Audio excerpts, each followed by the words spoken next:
రాకపోతే ఎందుకు మాట్లాడలేదంటే కేంద్ర నిఘా వర్గాల్లోని పెద్దలు నాకు చెప్పింది వైసీపీ ఈ వాలంటీర్స్ టీమ్ ని పెట్టారు. ప్రతి ఊర్లో ప్రతి గ్రామంలో ఎవరు మనిషి, ఏ కుటుంబంలో ఎంతమంది ఉంటారు, ఏ కుటుంబంలో ఆడపిల్లలు అక్కడ ఏమేమి ఉన్నాయి, వాళ్ళకి వాళ్ళు ఎవరైనా అబ్బాయిలు ప్రేమిస్తున్నారా, వాళ్ళలో వితంతువులు ఉన్నారు. సరే, గౌరవ ఉప ముఖ్యమంత్రి గారు అప్పటి ప్రతిపక్ష పార్టీకి ఒక పార్టీకి అధ్యక్షులుగా ఉన్నటువంటి వారు చెప్పినటువంటి మాటలు ఇవన్నీ.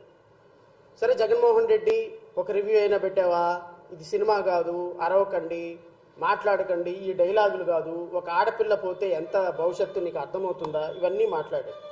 సరే, మంచిది. అప్పుడు గత ప్రభుత్వం బాగా చేయలేదు. గత ప్రభుత్వం బాగా చేయని కారణంగా చాలా వరస్ట్ అడ్మినిస్ట్రేషన్ అయిన కారణంగా వాళ్ళకు ఉంటారు.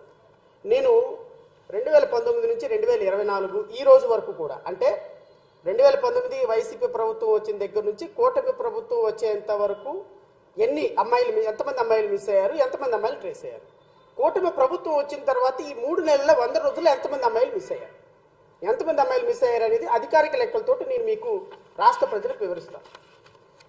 ఇది రైట్ ఇన్ఫర్మేషన్ యాక్ట్ 19/9/2024లో సి నెంబర్ 4143/C/20/RTI/CID 2024. ఇది ఆంధ్రప్రదేశ్ రాష్ట్ర ప్రభుత్వం అధికారికంగా నాకు ఇచ్చినటువంటి సమాచారం, అధికారికంగా నేను తెప్పించుకున్నటువంటి సమాచారం ప్రకారం రాష్ట్ర ప్రభుత్వంలో ఆంధ్రప్రదేశ్ రాష్ట్రంలో మిస్ అయిన అమ్మాయిలు ఎంతమంది అమ్మాయిలు ట్రేస్ అయ్యారు, కూటమి ప్రభుత్వం ఎంతమంది మిస్ అయ్యారో నేను చెప్తా. 2019 సంవత్సరంలో జనవరి నుంచి డిసెంబర్ వరకు మొత్తం 6,896 మంది అమ్మాయిలు మిస్ అయితే అందులో 6,583 మంది ట్రేస్ అయ్యారు. దేవర్ ఫౌండ్. అండ్ ఈ 6,583 మంది తల్లిదండ్రుల దగ్గరకో లేకపోతే ఇంకొకరి దగ్గరకో చేరారు. 2020 సంవత్సరంలో 7,576 మంది మిస్ అయితే అందులో 7,189 మంది దేవర్ ఫౌండ్, ట్రేస్ అయ్యారు. ఆల్మోస్ట్ ఆల్ 98% మిస్ అయిన కేసెస్లో ట్రేస్ అయ్యారు. 2021 సంవత్సరంలో 10,085 కేసెస్ రిజిస్టర్ అయితే అందులో 9,616 మంది మరలా వాళ్ళ తల్లిదండ్రుల దగ్గరికి చేరుకున్నారు. ఆడపిల్లలు మిస్సింగ్ కేసెస్ ఇవన్నీ కూడా. 2022 సంవత్సరంలో 10,433 మంది మిస్ అయితే మిస్సింగ్ కేసెస్ నమోదైతే దాంట్లో 10,994 మంది ట్రేస్ అయినాయి 22 సంవత్సరంలో. ఎందుకు ట్రేస్ అయినాయి అంటే 2021లో నమోదైన కేసులు కూడా 2022లో కొంతమంది అమ్మాయిలు ట్రేస్ అవుతారు కాబట్టి ఇక్కడ మిస్ అయిన కేసుల కంటే ట్రేసింగ్ లెవెల్ ఎక్కువగా ఉంది. సో 10,433 మంది మిస్ అయితే 10,994 మంది ట్రేస్ అయ్యారంటే గత సంవత్సరంలో నమోదైనటువంటి మిస్సింగ్ కేసులు ఒక 500 మంది పిల్లలు ఈ సంవత్సరంలో దొరికారు. 2023 సంవత్సరంలో 10,027 కేసులు నమోదైతే మొత్తం 9,985 మంది ట్రేస్ అయ్యారు. 2024లో అప్ టు జూలై నెల వరకు అప్ టు ఈ ఇన్ఫర్మేషన్ ఇచ్చే సమయం వరకు 6,021 మంది ట్రేస్ అయితే 3,500 మంది 6,021 మంది మిస్ అయితే 3,595 మంది, ఇందులో ఒక 2,000 మంది గత సంవత్సరంలో నమోదైన కేసులు. అంటే టెంటేటివ్గా కూటమి ప్రభుత్వం వచ్చిన తర్వాత అంటే ఈ 100 రోజుల్లో రమారమి 6,021 మంది మిస్సింగ్ కేసులు అయిపోయింది. అంటే నేను ఆనరబుల్ డిప్యూటీ చీఫ్ మినిస్టర్ గారు మిమ్మల్ని నేను అడుగుతున్నది ఏంటంటే టోటల్గా 51,038 కేసులు నమోదైతే దాంట్లో 47,962 మంది ఈ రోజు వరకు ట్రేస్ అయ్యారు. అంటే అర్థం ఏంటి అంటే గత ప్రభుత్వంలో 97% ఉన్నటువంటి ట్రేసింగ్ పర్సంటేజీ మీరు ఏ లెక్కలో 18,000 నుంచి 20,000 మంది అమ్మాయిలు ట్రేస్ అయ్యారని ఏ నిఘా వర్గాలు మీకు చెప్పినాయి? ఏ నిఘా వర్గాలు మీకు చెవులో వచ్చి గౌరవ అప్పుడు ఉప ముఖ్యమంత్రి కాదుగా, అప్పుడు కాబోయే ముఖ్యమంత్రి ఉప ముఖ్యమంత్రి వాళ్ళకి పాపం గెస్ చేసి ఉంటారు. సార్ పవన్ కళ్యాణ్ గారు మీకు ఒక సినిమా స్క్రిప్ట్ రాసి ఇచ్చిస్తాము, ఆ సినిమా స్క్రిప్ట్ తోటి ఎంతమంది పిల్లలు మిస్ అయ్యారో మీరు చెప్పండి. ఈ దొంగ లెక్కలు, పనికిమాని లెక్కలు, ఎందుకు పనికిరాని లెక్కలు అన్నీ కూడా మా వరకే ఉంటాయి. మీకు మాత్రం మేము చెవులో చెప్తాం, మీరు అమ్మాయిలందరూ మిస్ అయిపోయినారని లక్షల మంది దగ్గర చెప్పండి. మీరు చెబితే ప్రజలందరూ మిస్ అయిపోతారు కాబట్టి, ఊగిపోతూ మీరు మాట్లాడితే ప్రజలందరూ వింటారు కాబట్టి, మీరు సినిమా స్టార్లు కాబట్టి, మీ గొర్రెల మందలాగా మీ ముందు నుంచినటువంటి జన సైనికులు, వీర మహిళలు అందరూ వింటారు కాబట్టి, మీరు ఇష్టం వచ్చినట్టు అబద్ధాలు చెప్పండి, మాట్లాడండి. ఒక రివ్యూ మీటింగ్ కూడా ఎందుకు పెట్టలేదని అది అడగండి. వీళ్ళందరూ కూడా వాలంటీర్లు తీసుకెళ్లి వీళ్ళందరూ వ్యభిచార వృత్తిలో పడేస్తున్నారని చెప్పండి అని మీకు సమాధానం, మీకు నిఘా వర్గాలు, కేంద్ర నిఘా వర్గాలు చెప్పినాయి కరెక్టా రాంగా? మీరు ఒకవేళ కేంద్ర నిఘా వర్గాలు చెప్పకుండా మీరే తప్పుడు లెక్కలు, తప్పుడు సిద్ధాంతాలతోటి ప్రజలను మోసం చేస్తున్నారా? ఈ రెండింటికి మీరు సమాధానం చెప్పి తీరాలి. మీరు పవన్ కళ్యాణ్ సమాధానం చెప్పకపోయినా పవన్ కళ్యాణ్ తరపు నుంచి ఎవరైనా వాళ్ళ అధికార ప్రతినిధి సమాధానం చెప్పి తీరాలి ఈ రాష్ట్ర ప్రజలకి. మీరు మీ అధ్యక్షుడు చెప్పింది అబద్ధపు లెక్కల, కేంద్ర ప్రభుత్వం చెప్పింది అబద్ధపు లెక్కల, ఇప్పుడు మీరు మీ రాష్ట్ర డీజీపీ ఇచ్చినటువంటి లెక్కలు అబద్ధపు లెక్కల. అండ్ ఇంకొక మాట అడుగుతున్నా, మీ ప్రభుత్వం వచ్చిన తర్వాత రమారమి ఇప్పటి వరకు మొత్తం 6021 మిస్సింగ్ కేసులు నమోదైతే, రమారమి మీరు కేసులో మీరు ప్రభుత్వం ఏర్పడే ఈ 100 రోజుల్లో 4000 పైచులకు అమ్మాయిలు మిస్ అయితే మీరేం గడ్డి పీకుతున్నారా? ఇప్పుడు ఏ వాలంటీర్ వచ్చి మిస్ చేశాడు? ఇప్పుడు ఏ వాలంటీర్ వచ్చి వాళ్ళని వ్యభిచార వృత్తిలోకి దించేశాడు? ఈ 100 రోజుల్లో ఏ వాలంటీర్ పనిచేస్తున్నాడని, ఏ వాలంటీర్ చేత పని చేయించారని, ఏ వాలంటీర్ మీరు విధుల్లో పెట్టారని 4000 మంది అమ్మాయిలు వ్యభిచార వృత్తిలోకి వెళ్ళిపోయినారు? 4000 మిస్సింగ్ కేసులు ఫైల్ అయినాయి. చెప్పండి సమాధానం. ఈ 100 రోజుల వ్యవధిలో మీ ప్రభుత్వం 4000 మంది అమ్మాయిలు మిస్ అవుతుంటే మీ ముఖ్యమంత్రి గాడిదలు కాస్తున్నాడా? మీ నారా లోకేష్ గాడిదలు కాస్తున్నారా? నువ్వు గాడిదలు కాస్తున్నావా? మీ మంత్రివర్గం గడ్డి పీకుతుందా అని అడుగుతున్నాం. సమాధానం చెప్పండి దానికి. మీ ప్రభుత్వం అధికారికంగా ఇచ్చినటువంటి లెక్కల ప్రకారం 4000 మంది 3 నెలల్లో మిస్ అయితే మీ రాష్ట్ర ప్రభుత్వం ఏం చేస్తుంది? మీ నిఘా వర్గాలు ఏం చేస్తున్నాయి? మీ డీజీపీ ఏం చేస్తున్నాడు? మీ ఐపీఎస్ ఆఫీసులు ఏం చేస్తున్నాడు? సమాధానం లేదు మీకు. ఎందుకంటే మీకు అల్జీమర్ వ్యాధి వచ్చేసింది ముఖ్యమంత్రి ఉప ముఖ్యమంత్రి అయిపోయిన తర్వాత. షార్ట్ టర్మ్ మెమరీ అనమాట. ఈ షార్ట్ టర్మ్ మెమరీలో ఇంకో గంటకు మాట్లాడింది అరగంటకు గుర్తుండదు, అరగంటకు మాట్లాడింది పావు గంటకు గుర్తుండదు. మీరు ఈ రాష్ట్ర ప్రజలకి ఈ విధమైనటువంటి అబద్ధాలు చెప్పి ఫాల్స్ అస్యూరెషన్స్ ఇచ్చి ఊగిపోయి మాట్లాడి ఒకలాంటి సినిమాటిక్ మైకంలోకి ప్రజలను తీసుకొని వెళ్ళిపోయి కనీసం ఒక పరిజ్ఞానం లేకుండా, కనీసం అవగాహన లేకుండా అబద్ధాలు చెప్తున్నాము, అబద్ధాలు గుప్పిస్తున్నాము. ఆడపిల్లల బ్రతుకులతోటి, ఆడపిల్లల జీవితాలతోటి, ఆడపిల్లల మిస్సింగ్ల కేసులతోటి, మన ఇంట్లో ఉన్నటువంటి ఆడపిల్ల మిస్ అయితే పట్టుకోవటం లేదనేటువంటి అబద్ధాలతోటి ఒక ఎమ్మెల్యే అయి ఉప ముఖ్యమంత్రి అయినటువంటి నీకు ఒక్క క్షణం కూడా ఉప ముఖ్యమంత్రి పదవిలో కూర్చునే అర్హత లేదు. ఇమ్మీడియట్ గా నువ్వు రిజైన్ చేయాలి అని జేబీఎం భారత పార్టీ డిమాండ్ చేస్తుంది. నువ్వు రిజైన్ చేయాలి, లేదు అంటే ఈ అబద్ధపు మాటలు చెప్పినందుకు నువ్వు జాతికి క్షమాపణ చెప్పాలి. ఏమయ్యా నాకు అర్థం కాదు. జన సైనికులు, వీర మహిళలు మీరందరూ కూడా మా పవన్ కళ్యాణ్ అద్భుతము, తోపు తురుంకని అంటారు. ఇలాంటి అబద్ధాలు చెప్పటమా? ఇలాంటి అబద్ధపు కార్యాల్లోనా? ఇలాగ జాతిని మోసం చేయటంలోనా?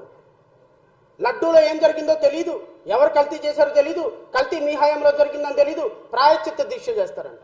ఏమయ్యా నువ్వు దీక్షలు చేయడానికి ఎక్కేవా ఉప ముఖ్యమంత్రిగా? ఇదే ఒక ముస్లింకి జరిగితే, ఒక క్రిస్టియన్కి జరిగితే అంటే వాట్ డస్ ఇట్ మీన్? నీకు క్రిస్టియన్లు ఓటే లేదా? నీకు ఎస్సీలు ఓటే లేదా? నీకు ముస్లింలు ఓటే లేదా? వేస్తారు. ఎందుకంటే గొర్రెలు కాబట్టి నీలాంటి వాడికి అందరికీ వేస్తారు ఓట్లు. వాళ్ళకి బాగా జరగాల్సిందే ఇది. నీలాంటి వ్యక్తికి ఓట్లు వేసినందుకు, నీలాంటి వ్యక్తిని ఉప ముఖ్యమంత్రిగా కూర్చోబెట్టినందుకు, మీ కూటమి ప్రభుత్వాన్ని గెలిపించినందుకు ఎస్సీలకి, ఎస్టీలకి, ముస్లింస్కి ఇలా జరగాల్సిందే. వాళ్ళు సెకండ్ గ్రేడ్ పీపుల్గా, వాళ్ళు తీవ్రవాదులుగా ప్రజల దగ్గర పరిగణించబడాల్సిందే. వాళ్ళు హిందువులకు సంబంధించినటువంటి ధర్మాన్ని పాడు చేస్తున్నట్టుగా వాళ్ళని ఒక విలన్లుగా చిత్రీకరించేటువంటి నీలాంటి ఒక కాన్స్టిట్యూషనల్ పోస్టులో ఉన్నటువంటి వ్యక్తి మాట్లాడదగిన మాటలు అవి. ఏ మతమైనా, అది క్రిస్టియన్లకు జరిగినా, హిందువులకు జరిగినా, ముస్లింస్కు జరిగినా, మేము ఒక సాధారణమైనటువంటి న్యాయవాదిగా all are before equal law, every religion should be respected అనే కాన్సెప్ట్తో మాట్లాడతాం. తిరుమల తిరుపతి దేవస్థానంలో ట్రస్ట్ బోర్డు మెంబర్లందరూ రాజకీయ నాయకులు వేశారు. ఆ బోర్డు ట్రస్ట్ బస్టు పట్టిపోతుందని హైకోర్టులో ప్రజా ప్రయోజనం ఆర్జవేసి ఆ ట్రస్ట్ బోర్డు మెంబర్ని ఎక్కకుండా ఛాలెంజ్ చేసి వాటిని తీసుకున్నటువంటి జై భీమరావు భారత పార్టీ తరపు నుంచి మాట్లాడుతున్నా, అధ్యక్షుడిగా మాట్లాడుతున్నా. తిరుమల తిరుపతి దేవస్థానంలో ఒక లడ్డు వ్యవహారంలో తప్పు జరిగితే దాన్ని క్రిస్టియన్లకి ముస్లిమ్స్కి ఎట్లా ఆపాదిస్తావు? జగన్మోహన్ రెడ్డి క్రిస్టియన్లకు జరిగితే మాట్లాడతావా, ముస్లింలకు జరిగితే మాట్లాడతావు అంటే వాట్ డస్ ఇట్ మీన్? అంటే జనసేన పార్టీ క్రిస్టియన్లకి ముస్లింస్కి వ్యతిరేకం. మీకు ఓట్లేసినటువంటి వీళ్ళందరూ కూడా గొర్రెలతో సమానం. ఈ విధంగా అబద్ధాలు చెప్పి ఫాల్స్ ప్రామిసెస్ ఇచ్చి ఎందుకు పనికిరాని భారతీయ జనతా పార్టీని తీసుకొచ్చి ఆంధ్రప్రదేశ్ రాష్ట్రంలో విషాలు చిమ్మించి ఈరోజు రాష్ట్ర ప్రజలందరూ దగ్గర ఉప ముఖ్యమంత్రిగా అయిపోయిన మీరు ప్రతి రిలీజియస్ అంశాన్ని, ప్రతి సెన్సిటివ్ అంశాన్ని కూడా ఈరోజు తీసుకొచ్చి మతం ముసుగులో చొప్పిస్తున్నారు అంటే హౌ షేమ్ఫుల్ ఇట్ ఈస్. నేనైతే ఉప ముఖ్యమంత్రి గారిని ఒకటే మాట అడుగుతున్నా, ఖచ్చితంగా మీరు ఈ జాతికి క్షమాపణ చెప్పి తీరాలి. మీరు చేసినటువంటి కామెంట్కి ఎస్సీలకి, ఎస్టీలకి, క్రిస్టియన్లకి, ముస్లిమ్స్కి ఎవరైతే బలగైన వర్గాలు ఉన్నారో వాళ్ళందరికీ కూడా మీరు క్షమాపణ చెప్పి తీరాలి. దిస్ ఇస్ అవర్ కంట్రీ అండి. హిందువులు వేరు, ముస్లిమ్స్ వేరు, క్రిస్టియన్లు వేరు కాదు. మీరు అట్లా వేరు చేసి మాట్లాడొద్దు. You are holding a constitutional post. ఒక డిప్యూటీ చీఫ్ మినిస్టర్ అంటే రాష్ట్రంలో ఉన్నటువంటి 5.5 కోట్ల మందికి మీరు డిప్యూటీ చీఫ్ మినిస్టర్. ముస్లిమ్స్కి వేరు, క్రిస్టియన్కి వేరు కాదు. మీరు ఒక సమస్య వస్తే వెళ్ళి తిరుపతి కనకదుర్గమ్మ తల్లి టెంపుల్ మెట్లు కడగొచ్చు, కాదనటంలా. మరి ఒక దళిత డాక్టర్ని మీ ఎమ్మెల్యే పచ్చిబూతులు తిడితే మీరు ఎందుకు స్పందించలేదు? ఇదిగో మీ హయాంలో ఇన్ని వందల మంది మారణ హోమం జరిగితే నేను చదువుతా, లిస్టు కూడా చదువుతా. మీ హయాంలో ఎంతమంది దళిత బిడ్డలు చచ్చిపోయినారు, ఎంతమంది 100 రోజుల పాలనలో మీరు ఇచ్చినటువంటి హామీలు ఏంటి, మీరు చేయని హామీలు ఏంటి, ఎంతమంది చచ్చిపోయారో కూడా నేను ఖచ్చితంగా రాష్ట్ర ప్రజలకు చెప్తా. నేను ఇంకొక మాట కూడా చెప్తా. ఈ ఉప ముఖ్యమంత్రి గారి గురించి ఇంకొక మాట చెప్పిన తర్వాత నేను ముగిస్తా. ఎందుకు అంటే ఇది కూడా చాలా ఇంపార్టెంట్. తెలుగుదేశం పార్టీ వాళ్ళు ఏం చేసినా ఆయనకి చెయ్యాలి కదా, వాళ్ళు సరిగ్గా చేయలేదు పాలన కదా. మరి 2017లో ఇంటిలో ఒక సామాన్యుల ఇల్లు, ఒక చిన్నపాటి ఉద్యోగం చేసుకునే తండ్రి, ఇంట్లో పనిచేసుకునే ఒక ఇల్లాలు, ఒక 14 ఏళ్ల కూతురు ఒక రెసిడెన్షియల్ స్కూల్ కి పంపిస్తే కర్నూలులో రోజు తల్లిదండ్రులకు ఎలా ఉంటుంది, మా బిడ్డ స్కూల్ కి పోయింది తిరిగి ఇంటికి వస్తుంది, ఆ అమ్మాయి ఇంగ్లీష్ మాధ్యమంలో చదువుకుందా తెలుగు మీడియం అనుకుందా కంటే కూడా ఇంటికి స్కూల్కి వెళ్ళిన బిడ్డ క్షేమంగా వస్తుంది ప్రతి తండ్రి ఆశించే. దాంట్లో పెద్ద ఎక్కువ ఆశ కూడా లేదు, సహజం. అలాంటి బిడ్డ యాజమాన్యం ఫోన్ చేసి అమ్మ మీ కూతుర్ని ఒకసారి వచ్చి తీసుకెళ్ళండి అమ్మా, బాగలేదు పడిపోయిందంట, కళ్ళు తిరిగి పడిపోయిందని చెప్తే అంటే వెళ్ళిందంట. ఆవిడ వెళ్తే అలాంటి ఫ్యాన్ కి ఉరేసుకొని అమ్మాయి అలా ఉంటే ఉరి ఎలా వేసుకుంటామండి మనం? ఎవరన్నా ఉరేసుకుంటే ఎలా వేసుకుంటారు? కింద కాళ్ళు లాంతయ్య. ఆ బిడ్డ 14 ఏళ్ల బిడ్డని చూస్తే గర్భసంచి నిండా వీర్యం ఉండి ఆ తల్లి చెప్తుంటే నా కన్నీళ్ళు వచ్చేసిన, నాకు ఏమి చేయాలి నిస్సహాయత. సినిమాల్లో అయితే 100 డైలాగులు చెప్పగలవు, నిజ జీవితంలో చెప్పలేవు. నిస్సహాయత కన్నీళ్ళే వస్తాయి. నిజ జీవితంలో ఏమి చేయలేవు. సినిమాలో తొడలు కొట్టచ్చు, అరవచ్చు, కేకలు పెట్టచ్చు, మీసాలు తిప్పుకోవచ్చు. కానీ నిజ జీవితంలో నిస్సహాయతే, ఏడుపే, కన్నీళ్లే. మరి జగన్ రెడ్డి గారు నిజంగా చిత్తశుద్ధిగానే ఉంటే ఆ ఆడబిడ్డను చంపేసిన వాళ్ళ కేసు ఎందుకు తీయరాయన? ఎందుకు వాళ్ళు వెనకేసుకొస్తారు? వాళ్ళు పోలీసులు ఏం చేస్తున్నారు అక్కడ? పోలీసులకి బిడ్డలు ఉంటారు, ఆడబిడ్డలు ఉంటారా? పోలీసులకి, రాజకీయ నాయకులకి ఆడబిడ్డలు ఉండరా?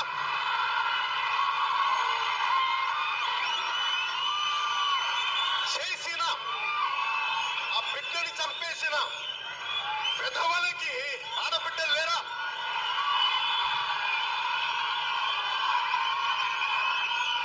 అడిగేవాడు ఎవరు లేడు.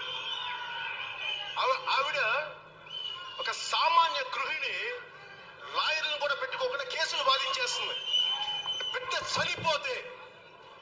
చనిపోతే ఒక సామాన్యురాలు లాయర్ అయిపోయింది.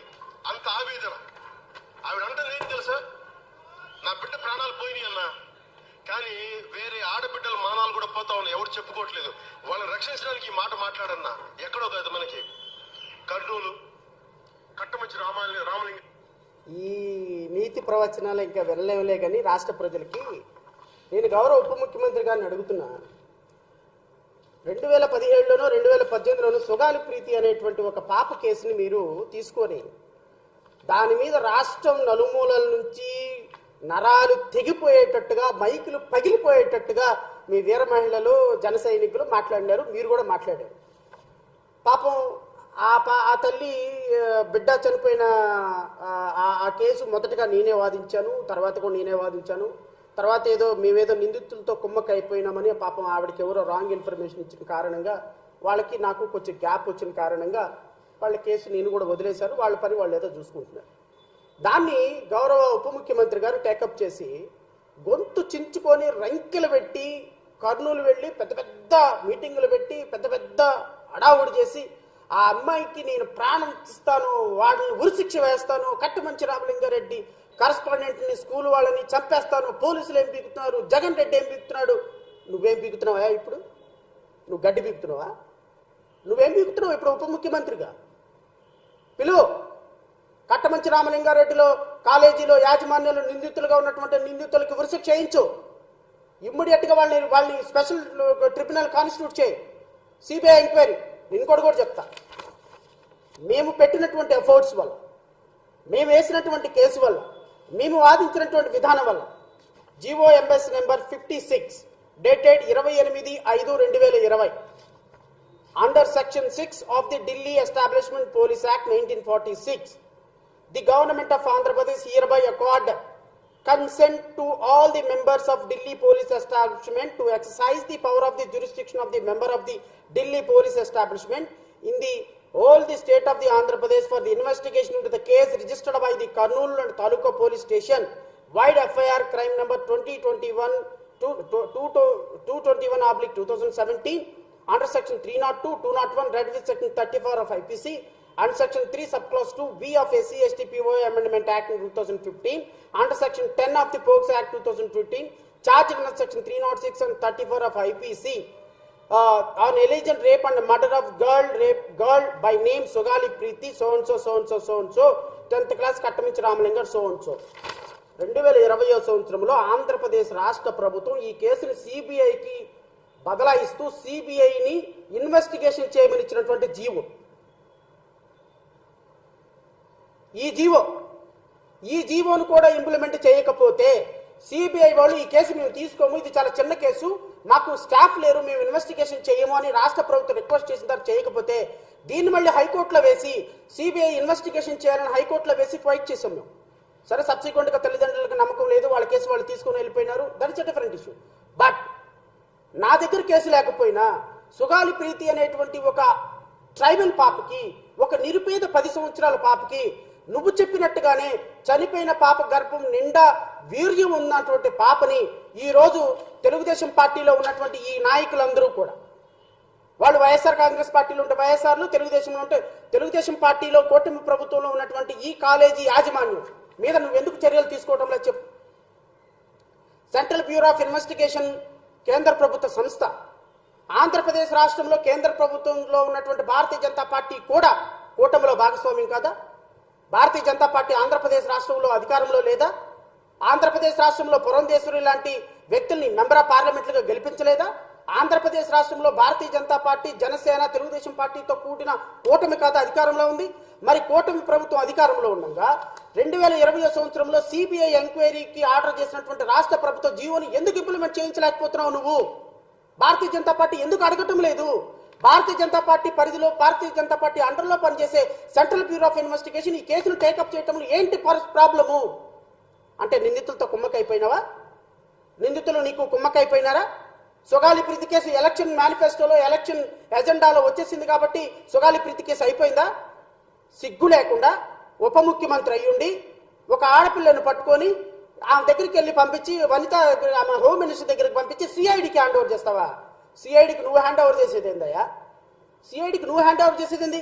గత ప్రభుత్వం సిబిఐకి హ్యాండ్ ఓవర్ చేసింది కేసుని, దాన్ని హ్యాండ్ ఓవర్ చేయించు, సెంట్రల్ గవర్నమెంట్తో చెప్పించి సిబిఐని రప్పించు, సిబిఐతో హ్యాండ్ ఓవర్ చేయించు, సిబిఐని పిలిపించు, మీకు భారతీయ జనతా పార్టీతో మాట్లాడు, అమిత్ షాతో మాట్లాడు. ఊరక అమిత్ షాతో కూర్చొని నా చెవులో చెప్పారు, నా కంట్లో ఊదారు, నాకు వాళ్ళు చెప్పారు, నాకు వీళ్ళు చెప్పారు, నేను అసలు రాష్ట్ర కేంద్ర ప్రభుత్వంలో పెద్ద తోపుని తురుక్కాని అంటావు కదా. ఒక చిన్న పాప murder case central bureau of investigation order చేసింది రాష్ట్ర ప్రభుత్వం. నీకు కావాలంటే GOMS number 56 dated 28/5/2020 MS number కూడా ఇస్తున్నా, జీవో నెంబరు. ఇదిగో ఆ గవర్నమెంట్ ఆర్డర్స్. ఈ గవర్నమెంట్ ఆర్డర్స్ తోటి ఆ పాపని సిబిఐకి హ్యాండ్ ఓవర్ చేయించి నిందితులు ఉరిశిక్ష చేయించి నీకు చేతనైతే సినిమా డైలాగులు చెప్పటం, సినిమా స్టిక్లో మనుషుల్ని ఎప్పటికప్పుడు వేషధారణ మార్చుకోవటం, ఎవరైనా స్క్రిప్ట్ రాసిస్తే మాట్లాడటం, ఆ స్క్రిప్ట్కి అనుగుణంగా యాక్షన్ చేయటం, ఎక్కడ ఏదో ఎమోషనల్ కనెక్టివిటీ జరిగితే అక్కడికి వెళ్ళి మాట్లాడటం. ఇదే పరిపాలన, ఇదే కూటమి ప్రభుత్వం పరిపాలన. 100 రోజులు మీరు సాధించిన ప్రగతి ఇదే. వరదలో చచ్చిపోయిన వాళ్ళ దగ్గరికి రావాయా అంటేనేమో అమ్మ నేను వస్తే అందరూ నా మీద ఎగబడతారు, వాళ్ళందరూ చేస్తారు. నేను గౌరవ ఉప ముఖ్యమంత్రి గారిని అడుగుతున్నా, మీకు ఇంతకు ముందులాగా ప్రతిపక్ష నాయకులాగా ఎలిగేషన్ చేయటం మానేయండి సార్. మీరు ఇప్పుడు పవర్లో ఉన్నారు, మీరు ఆర్డర్ చేయండి. లడ్డు ఎవరు అడల్ట్ చేశాడు గీని ఆర్డర్ చేయండి, అరెస్ట్ చేయండి, అవసరమైతే ఉరి తీయండి. The people of Andhra Pradesh has given such a power to you. నువ్వు మీడియా ముందుకు వచ్చి ప్రకాష్ రాజుని తిడతావు, మీడియా ముందుకు వచ్చి వాళ్ళని తిడతావు. నాకు పవన్ కళ్యాణ్ గారంటే అభిమానం. బికాస్ ఒక సినిమా స్టార్గా వచ్చి టాలెంట్ ఉన్నా లేకపోయినా ఒక మంచి స్టార్గా ఎదిగి తీసిన తక్కువ సినిమాలైనా ఒక స్టార్డమ్ సంపాదించి రాష్ట్ర చరిత్రలో ఒక ఉప ముఖ్యమంత్రి స్థాయికి వచ్చినారు. I'm very glad for this. కానీ ఒక ఉప ముఖ్యమంత్రి స్థానంలో ఉండి ఈ విధమైనటువంటి ఇమ్మెచ్యూర్డ్ స్టేట్మెంట్స్ ఇవ్వటం, ఇమ్మెచ్యూర్డ్ మాటలు మాట్లాడటం, వార్నింగ్లు ఇవ్వటం, నీ స్థాయికి తగ్గట్టు బిహేవ్ చేయకపోవటం ఒక వ్యవస్థని అవమానించినట్టు పవన్ కళ్యాణ్ గారు గుర్తుపెట్టుకోండి. It's not correct. Tirumala Tirupati దేవస్థానంలో మీకు సంబంధం లేని అంశం మీరు అధికారికంగా ఒక ప్రకటన చేసి దీని మీద ఇన్వెస్టిగేషన్ ఆర్డర్ చేస్తున్నాం, కల్ప్రిట్స్ ఎవరో పట్టుకుంటాం, భవిష్యత్తులో ఇలాంటివి జరగకుండా మాట్లాడతామని చెప్పాలి. కానీ సనాతన ధర్మం, ఎస్సీ ఎస్టీలు, క్రిస్టియన్లు వాళ్ళు చేస్తే మీరు ఊరుకుంటారా, వీళ్ళు వస్తే ఊరుకుంటారా, వాళ్ళు వస్తే ఊరుకుంటారా అంటే కుల మతాల మధ్య చిచ్చు పెట్టేటువంటి ఒక ఉప ముఖ్యమంత్రి ఈ రాష్ట్రంలోకి వచ్చాడు అంటే ఐ ఫీల్ వెరీ బ్యాడ్. మీలాంటి వ్యక్తులుగా ఈ రాష్ట్ర ప్రజలు ఓట్లేసిందని నిజంగా ఐ ఫెల్ట్ వెరీ బ్యాడ్. మీరు రాష్ట్రంలో ఎంతమంది జనసేన కార్యకర్తలు ఉన్నారో ఏంటో నాకు తెలియదు, కానీ కాస్త ఎవరైనా కాస్త కామన్ సెన్స్ ఉన్న వాళ్ళు ఇలా ఉప ముఖ్యమంత్రికి చెప్పండి. ఇంకా ఆయన ప్రతిపక్ష నాయకుడు అనుకుంటున్నాడు, గెలవని ఓడిపోయిన ఎమ్మెల్యే అనుకుంటున్నాడు. కాదు, ఎవరైనా సరే ఆయన ముందు ఒక ఉప ముఖ్యమంత్రి పవన్ కళ్యాణ్ గారిని ఒక బోర్డు పట్టుకుని ఉంచాడు మాట్లాడేటప్పుడు. It is always safe. ఎందుకు అంటే ఆ బోర్డు చూసారే నేను ఉప ముఖ్యమంత్రి అని గుర్తొస్తుంది ఆయనకి. సో సుగాలి ప్రీతి విషయంలో, ఈ ఆడపిల్లల మిస్సింగ్ కేసుల విషయంలో ఎమోషనల్ కనెక్టివిటీని ఆడపిల్లల్ని అడ్డం పెట్టుకొని మీరు ఈ రోజు ఉప ముఖ్యమంత్రి అయ్యారు అని నేను అంటున్నా. ఎస్, ఆడపిల్లల విషయాన్ని అడ్డం పెట్టుకొని ఈ ఆడపిల్ల సుగాలి ప్రీతి విషయంలో న్యాయం చేస్తానని చెప్పి తుర్మని పారిపోయినటువంటి పిరికి పందలాగా సిబిఐ ఎంక్వైరీ ఆర్డర్ ఉన్నప్పటికీ కూడా ఆ పాపకి సిఐడి ఇన్వెస్టిగేషన్ చేయించి సిఐడి ద్వారా మరి ఆ మహాతల్లిని కూడా అడుగుతున్నా నేను, తల్లిని. ఆమె she well known to me. నా దగ్గరికి మొదటగా వచ్చిన ఆవిడ, అమ్మ పవన్ కళ్యాణ్ గారిని నమ్మావు, పవన్ కళ్యాణ్ గారు న్యాయం చేస్తారన్నావు, పవన్ కళ్యాణ్ గారు న్యాయం చేసేంత వరకు పోరాటం చేయాలన్నా. మా సపోర్ట్ మీకు అవసరమో కాదో నాకైతే తెలియదు, కానీ బట్ ఒక ఆడపిల్ల, ఒక చిన్న పాప చనిపోయినందుకు మాకు సింపతి ఉంది. ఆ పాపకి న్యాయం జరగాలి ఖచ్చితంగా.